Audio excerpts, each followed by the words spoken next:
As of now, nandito tayo ngayon sa isang mall sa Pasig kung saan merong kaganapan na voting first time in the Philippines na nagkaroon ng voting sa loob ng mall.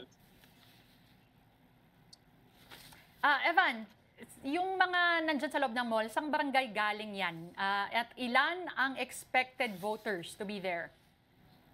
Denise, from the record, lahat ng mga boboto dito is galing from Barangay de la Paz dito sa Pasig.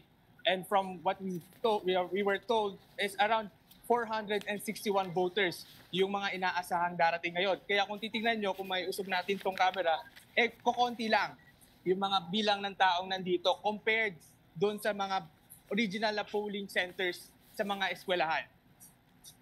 Evan, yung mga botante dyan, meron ka bang nakausap about voting inside the mall and how does that compare to the regular precincts? Yes, Denise, may nakausap tayo kanina, isa rin siyang botante. And na-compare niya nga yung difference ng pagboto sa loob ng mall and yung pagboto sa labas. Sabi niya mas gusto daw niyang bumoto dito sa loob ng mall dahil nga malamig at hindi siksikan. Hindi katulad doon sa mga voting precinct sa labas, talagang dikdikan ng laban.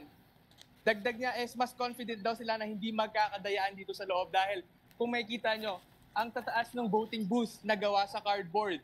Next naman is, ang sabi niya, feeling din daw nila mas safe daw sila bumoto dito sa loob ng mall dahil may mga security guard na nakabantay at nakapaligid dito sa voting stations. Yes, linawin ko lang ilang precincts pala ang available sa mall? Diego, meron tayo ngayong one cluster dito sa loob ng mall at merong 3 precincts. Yun ang 0599A, 0600A at 0600B.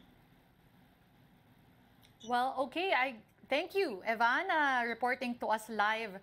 Maraming salamat sa'yo.